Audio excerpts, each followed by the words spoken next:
संभाला अपना आपके। बाबू को लेके जा, जा बेटा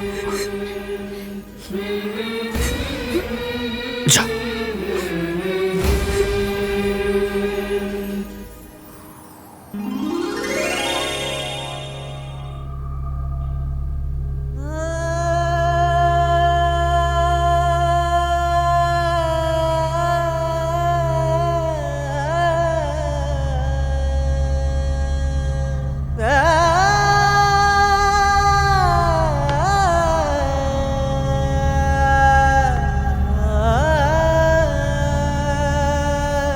बेटा,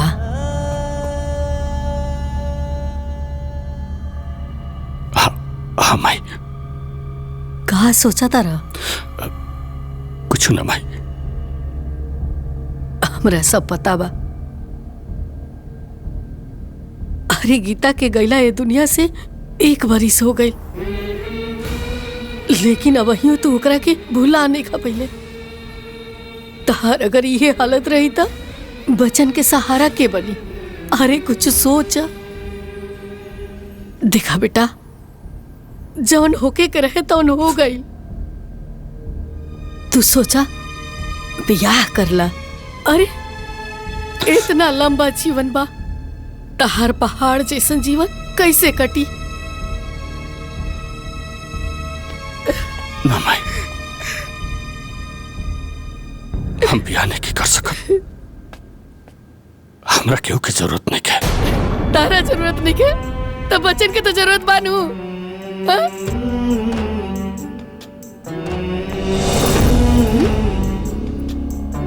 देख बेटा, अब ही इन्हन के प्यार दुलार ममता के बहुत ही जरूरत बा। और ही ना एगो माई के अलावा केहू नहीं के दे सकत। लेकिन भाई, हमर बात मान। अरे भाई पटीदार केहू के ना होकेला। रहल बात हमार, अरे हम के दिन जियब?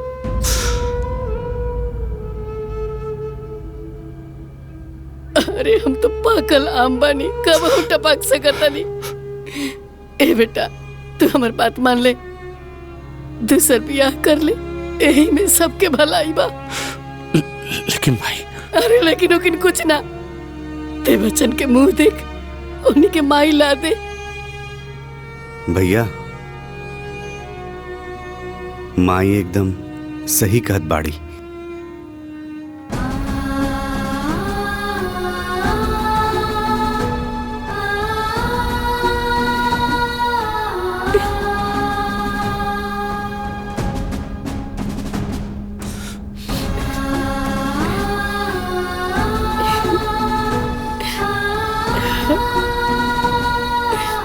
ए माई, सब ठीक हो जाए।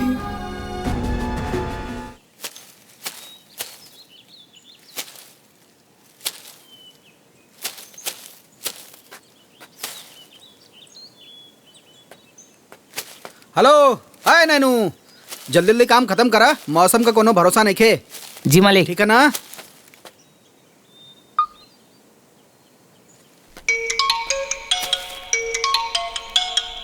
दीदी। हेलो दीदी। हेलो। प्रणाम दीदी, गोड़ लागत है। अरे खुशी रहा, खुशी रहा। का हाल चाल बा? हेलो दीदी, सब ठीक बा? हेलो, आपन बताई। अरे हम का बताई, हमरो सब ठीक है बा। बीजे के उदास चेहरा देखिला तो हमर करेजा फाटे लागेला। ओकरा के न दुख में हमरा ना देखल जाला। तारा के कितना बार कहनी, ओकरा खातिर एक सुंदर सुशील संस्कारी लड़की खोज के लावा, जवन बाल बच्चा संभाल सके। हाँ दीदिया, हम बतौले भुला गए रहली हैं। हम तोहरा के फोन करमिया रहली हैं। एगो हमारे साला के बेटी बिया। हेलो, पढ़ल लिखल सुशील बिया। हेलो, ये समझी सर्वगुण संपन्न बिया। हाँ हेलो, बाकी वो थोड़ा लोग गरीब बन है, रउआ लोग के बराबरी नहीं खे, यही से हम बतावल ना चाहत रहनी है। हाँ हेलो, आप कहीं तो हम बात शुरू करी दीदिया। अरे बात का करी, बात करो। अरे जब लड़की सुंदर सुशील संस्कारी बिया, बाल बच्चा संभाल सकतिया, तो ये अमीर गरीब के बात कोनो नहीं खे। अब मान लो लड़की में सब गुण रहे, अमीरो रहे, तो एगो अमीर बाप अपना बेटी के दुआ से बियाह करी नानू। हाँ हेलो, हाँ दीदिया, तू ठीक है कहत बड़ू। हाँ तो ठीक कहतानी तो तू ठीक कर। आज सब घर के काम काज छोड़ के जाके लड़की वाला से बात कर। ठीक बा दीदिया। हेलो, हाँ दीदी प्रणाम। खुशी रहा खुशी रहा। बात करे से तो जाते हल्लो हल्लो करत रहेला।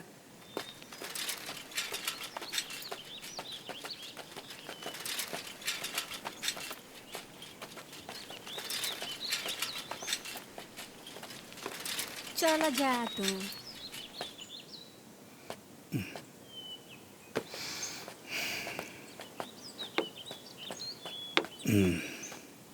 कहाँ गए रहा बाबू? माई हाँ सुमन के रिश्ता खातिर गई लनी हाँ। तक का भेल, कुछ बात बनल हो? जहाँ जहाँ गईली हाँ सब इतना दहेज मांगत हवा कि हमरे जैसन गरीब आदमी के सपराव कहाँ से होई। हे भगवान, केहू के गरीब मत बनई हो। अगर गरीब बनई हो दी हो तो ओकरा के बेटी मत दी हो, न तो कुल दहेज के लोभे कुल जिए दी हो सन। ना ये बाबू। सुमन, बेटी सुमन पानी ले ले या। जी बाबूजी, अब ही लिया होता नहीं। तू रहे दा, हम लेके जाता नहीं।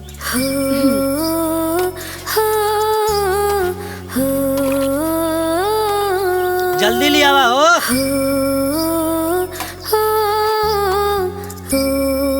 ली।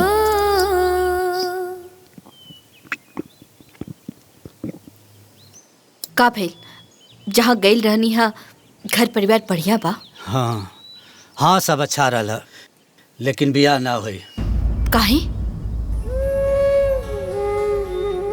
काहे कि वो लोग के लड़की ना दहेज का बुखाई लो।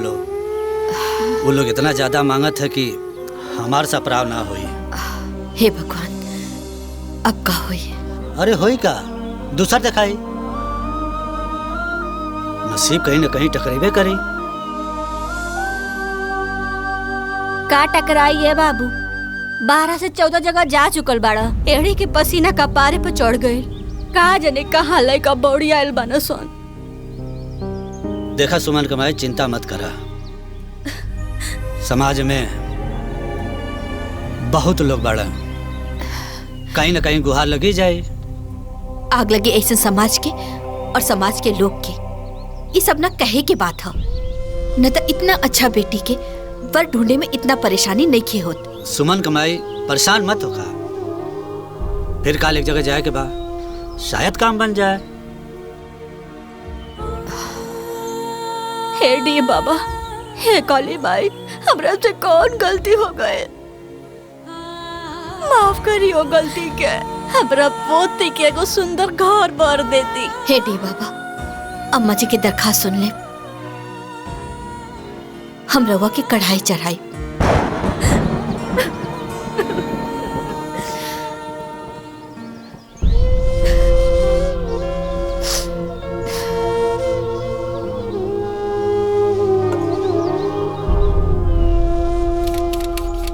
दादी आराम से पिया, ना तो मुंह जल जाए। अरे जीजा जी, प्रणाम प्रणाम। अरे हाँ आई बैठे। फूफा जी आ गई नी। खुश जी रहो नमस्ते। बाबू। गोड़ लागत नहीं। खुश रह। कैसन बानी रहुआ? दीदी के का हाल चाल बा? हम हो ठीक बाड़ी, वो एकदम ठीक बाड़ी। अरे फूफा जी, पुओ के लिए आयल रहती। कितना दिन हो गल, तनी भेंट मुलाकात हो जाए। अब वो डायरेक्टर तोरे ब्याह में ही है।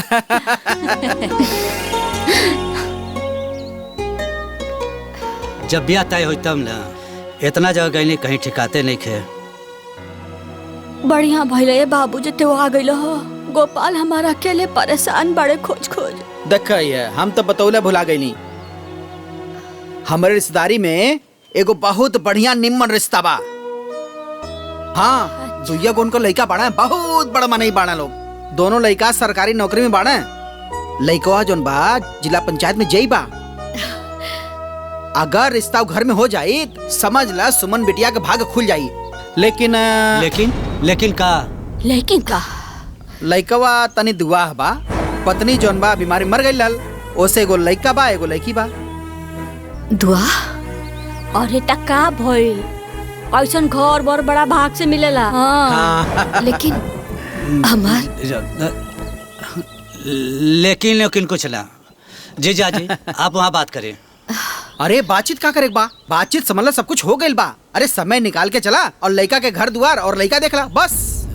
एक दिन का काले चलें, लेकिन जीजा वो लोग ज्यादा दान दहेज ना मांगी। हाँ वो सब का कुल का चिंता तू मत करा, ठीक बना? वो सब हमारे ऊपर छोड़ दा। हाँ ठीक बना, बस तू कल समय से तैयार रही है, हम आए और साथ चल के लड़का देख ले, ठीक रही ना? एकदम ठीक। हेलो, हाँ प्रणाम, आवता नहीं। हेलो, वकील साहब से मिल लिया। हाँ प्रणाम। जा बाबू तू जा। जीजा चाय पानी। हेलो, बस हम निकल गए। हेलो, हाँ सुना, हाँ वो सब कागज पत्र तैयार रखा। हेलो, हाँ अरे हेलो। बौरा गइल बानी रहुआ। का भइल? का भइल? हमार बिटिया कोनो उठल्लू के चूल्हा नहीं खे कि जहाँ मर्जी वहाँ फेंक दी। कितना कसब से ओकरा के पैदा केले बानी, लाड प्यार पाल पोस के बड़ा केले बानी, और रहुआ ओकर दुआ ब्याह करे के सोचत बानी। कमी बेटी में ना, कमी हमहन में बा। तनी सोचा, ऐसन घर बर में हमन के ब्याह करे का औकात था? इता सुमन का भाग है, न ते गरीबी में ऐसन। गरीब होखला के मतलब ई ना है कि हम अपने बिटिया के हाथ केहू के भी हाथ में दे दी। हमरे बेटी में कौन कमी है जो हम ओकर दुआ ब्याह करी? अरे बियाह बर से होला, बरगद से ना। अरे बारात दरवाजा पे आई तो हमारे रिश्तेदार और पड़ोसी का कही, ताना मारी हमरा के, रवा मना कर दी, ई ब्याह ना होई। सुमन का मम्मी बात समझने का कोशिश करा। अरे उन लोग का घर धन दौलत से भरल बा। सुमन वहाँ राज करी, ओके कोनो तकलीफ ना होई। जीवन खाली धन दौलत से ना चलेला, परिवार से चलेला। हम नहीं के चाहत कि हमार बेटी के जीवन में दुख होके कि केकर से होकर बिया हो गइल बा। एकर फैसला हम लोग सुमने से पूछ के कर लिहल जाओ। अगर वो कही हाँ तो बिया होई, वो कही ना तो ना होई। सुमन बेटी, सुमन आओ तनी बाबूजी।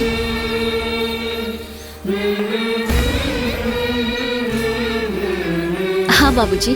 बेटी, हमरा और सब बात सुन लेनी, हमके ही ब्याह मंजूर बटे। हमरा के कोनो दिक्कत नहीं खे।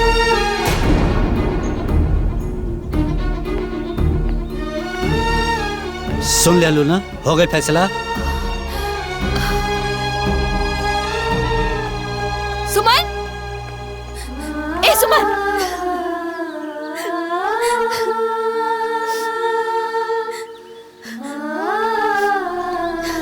सुमन, तोहरे बाबूजी के बुद्धि पे पाथर पड़ल बा तो का तोहार भी मत्ती मारल गइल बा जो उनकरा हाँ में हाँ मिला रहल बाड़ू। देख बेटा, कोनो फैसला ना बहुत सोच समझ के लिहल जाला, काहे से कि एक बार फैसला ले लिहल गइल ना तो दोबारा फिर मौका ना मिलेला। और शादी ब्याह कोनो गुड्डा गुड़िया की खेल नहीं खे। माई, हम सब सोच समझ ले बानी माई। बाबूजी जौन कुछ भी करी है ना, हमरा भलाई खातिर ही करी। और माई, हम उनकर बेटी है माई, दुश्मन तना ना। तू बेकारे के चिंता करत रहो, चिंता मत कर। हाँ, सब ठीक हो जाए, सब ठीक हो जाए माई।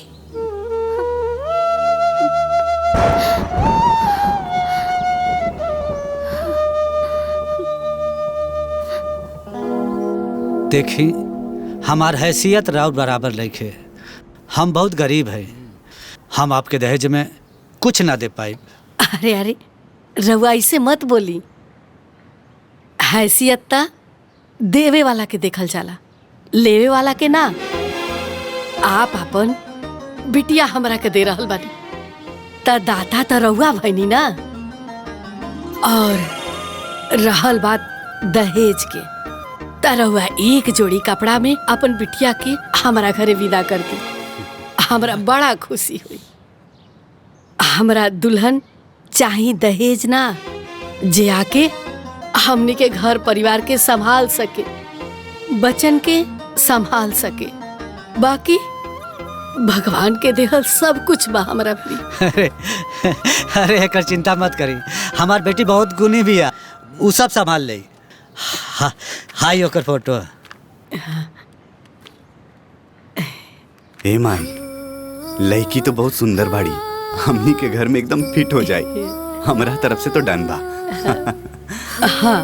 और जब दोनों तरफ से डन बा तो जल्दी से दिन बार रख ला लोगन। अरे भैया आई। प्रणाम। खुश रह। बैठी बैठी। आओ विजय बैठा। विजय ये गोपाल बाड़ा है हमार साला। प्रणाम। इन्हीं के बेटी सुमन से तुम्हार ब्याह तय के दिले बानी। ये फोटो तू देख ला। अब मामा जी रउआ माई के पसंद बड़ी तो हमरा कोनो एतराज नहीं है। अब बस हमारे को शर्त बा। कैसन शर्त? देखी रउआ हमरा बात के बुरा मत माने। हम क्षमा चाहता नहीं, लेकिन हम रउआ बेटी से यह शर्त पर शादी करम जब वो ब्याह से पहले अपन ऑपरेशन करा लिया।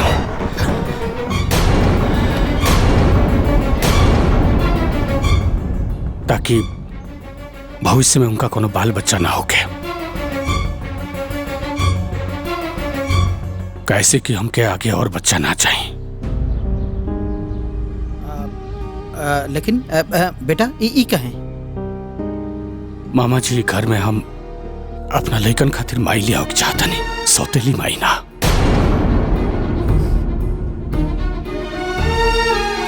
अब क्षमा चाहता नहीं हम।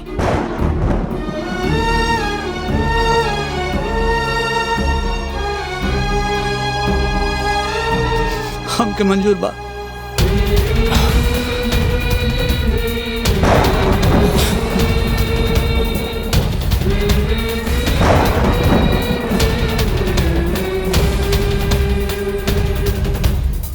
रवा साफे पगला गइल बानी का? रवा के अंदाजा बा कि रवा का कहता नी? हमर बिन ब्याहे बेटी के ऑपरेशन करावे की चाहता नी? ओकर को गुजरल चाहता नी? रवा के पता बा ई को खातिर हम औरत का करे नी?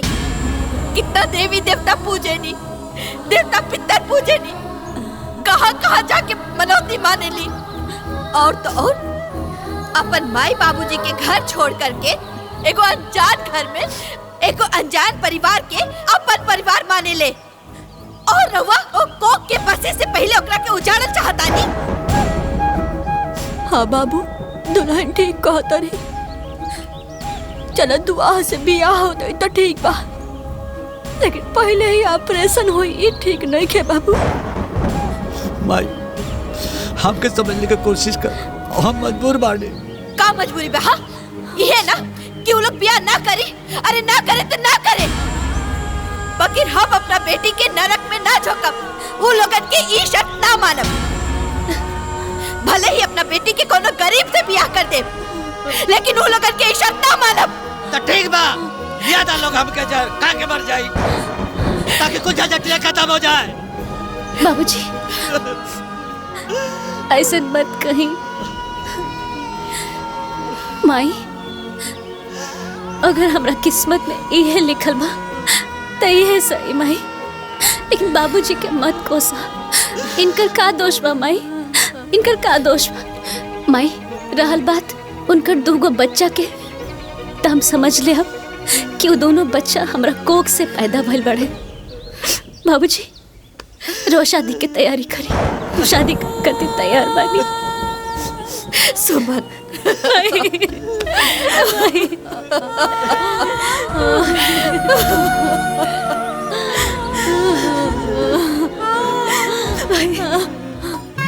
ओम मंगलम भगवान विष्णु मंगलम गरुड़ध्वज मंगलम पुंडरीकाक्षाय मंगलाय तनोहरि सर्व मंगल मांगल्ये शिवे सर्वाधिसाधिके। ए दीदी लइकवा देखा, लइकवा कैसन बा? ऐसा लइका से क्यों ब्याह करेला का? तो का करबू बहिन, गरीबी जोन न करा दे। अरे सुनिया के घर दुआर बड़ा ठीक ठाक बा, अकुल पैसों वाले बाड़े। अरे कीड़ा पड़े वो घर दुआर पर, जब लड़की जोग लड़का न रही तो बियाह कैला से कौन मतलब है? सही कहत बाड़ू बहिन, ऐसन बियाह करे से अच्छा बा कि लड़की कुंवारे रहे। अरे ऐसन बियाह कैला से बढ़िया बा कि लड़की के कुआं में ढकेल देवे के चाहिए। सुना जायदा जेकर लड़की से समझी हमनी के का मतलब। ठीक है कहा तारू दीदी। चल